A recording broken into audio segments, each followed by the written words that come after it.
we got a couple updates. The first one's the Nico update, as apparently he has not found a home. And for those of you who missed it, Nico Iamaleava, the quarterback who used to play for the Tennessee Volunteers, decided to skip out on his spring game.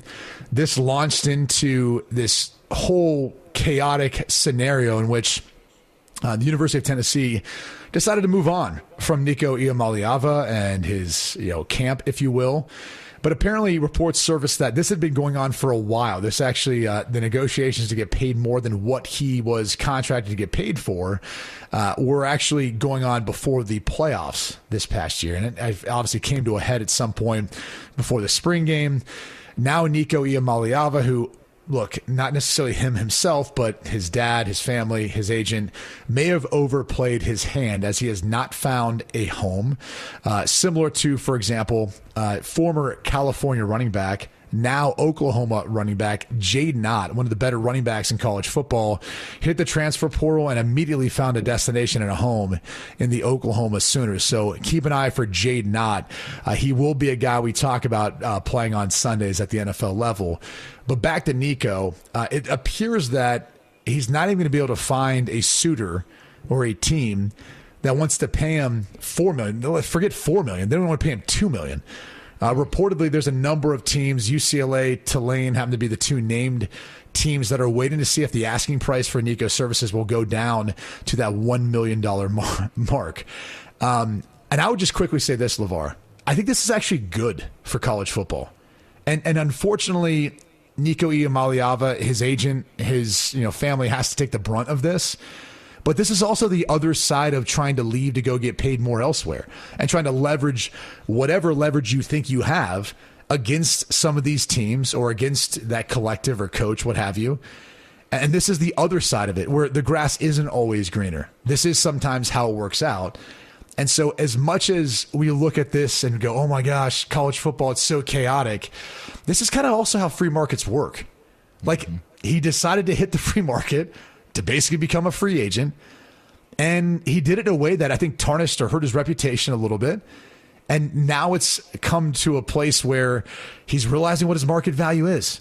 Based on how he played last year and how he's handled this, he's realized that he probably should have stayed where he was. And look, we'll see how he could play for, whether it's for UCLA or Tulane or wherever he ends up. We'll see if he can resurrect his career and being one of those top guys in college football and a top NFL draft prospect.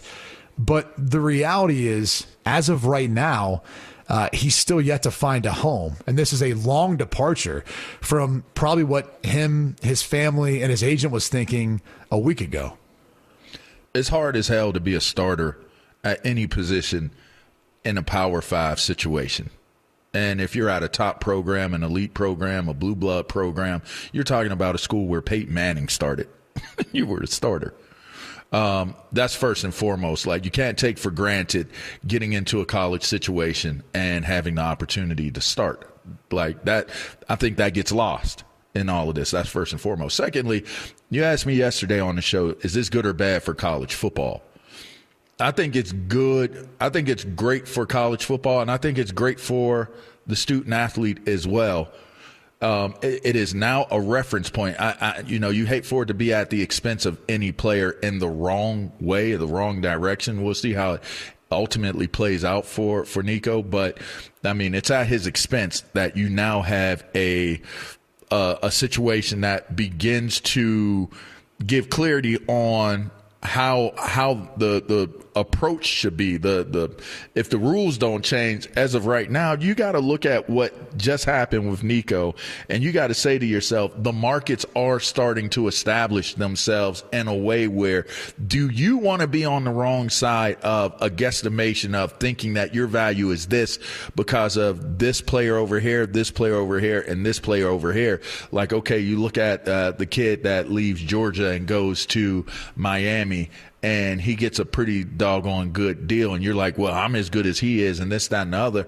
I think I think you marry what took place just now with Nico and how, as you mentioned, it does give his brand a hit. It gives him a hit. It makes him almost radioactive to be able to invest in him, to bring him to your school, especially depending on the amount of money that you're going to spend, because your market is going to speak to it and say, well, Tennessee didn't feel like he was worth that. These other schools didn't offer him that. Why are we because ultimately NIL is going to pay him. Those markets are be like, we don't need to invest that type of money in him. We need to invest it in getting overall good players for the entire program. But more to this point, I had a business mentor when I was in high school. His name happened to be, and you'll like this, Jerome Bettis. Used to spend a ton of time with him, and he taught me. We had the same barber. He would drive me around. We would have talks, and he said one thing to me that I've read before as well. He said, listen, you don't chase money with what you do. You let your greatness be the catalyst of money chasing you. The money chases greatness. You don't be great by chasing money. And I didn't all the way understand it, Q, but I still always focus myself on trying to be the best that I could possibly be. So the point of what I'm introducing that for is Nico should have been so great on what he's doing that the money's chasing him. The fact that we're sitting here having a conversation that he doesn't have a clear landing spot going into this scenario is beyond me. To actually think that if you're going to put chasing the money ahead of being great, then you find yourself in a situation like this. You don't have to question my greatness, and you don't have to question why I'm leaving, because it's already laid out in front of me. There's this school, there's this school, there's this school, and there's this school that are actually contacting the people that represent me. Now, granted, I know you brought up tampering and all those things yesterday as well. I get all that, but all I'm going to say is when the money chases you, you'll find a way to know, or you'll know that that money is chasing you. You'll know that these opportunities are chasing you. If you're chasing those opportunities, you could look around and you can ultimately find yourself in the situation that Nico is in, where it's like, oh, wait, hold on. When the lights came on, there was nobody here. I thought there'd be a whole bunch of people here with me. There's no one here. And now he's left to scramble. Those same people that are a part of his team, trusted team, to get him to where they're trying to get him to, they're scrambling to try to figure out where he's going to go to school. Those are some decent names. UCLA makes sense. He's from around this way. But who's going to be able to come up with the type of money that he wants? And now that those numbers are going to be released when he gets to a school, and you're going to see that it wasn't what they thought it was going to be. He has no real leverage now. He's at the mercy of what people are willing to offer him because he has no real leverage. I think this is a cautionary tale of the tape. You chase greatness. Let the money chase you, as Jerome Bettis said to me.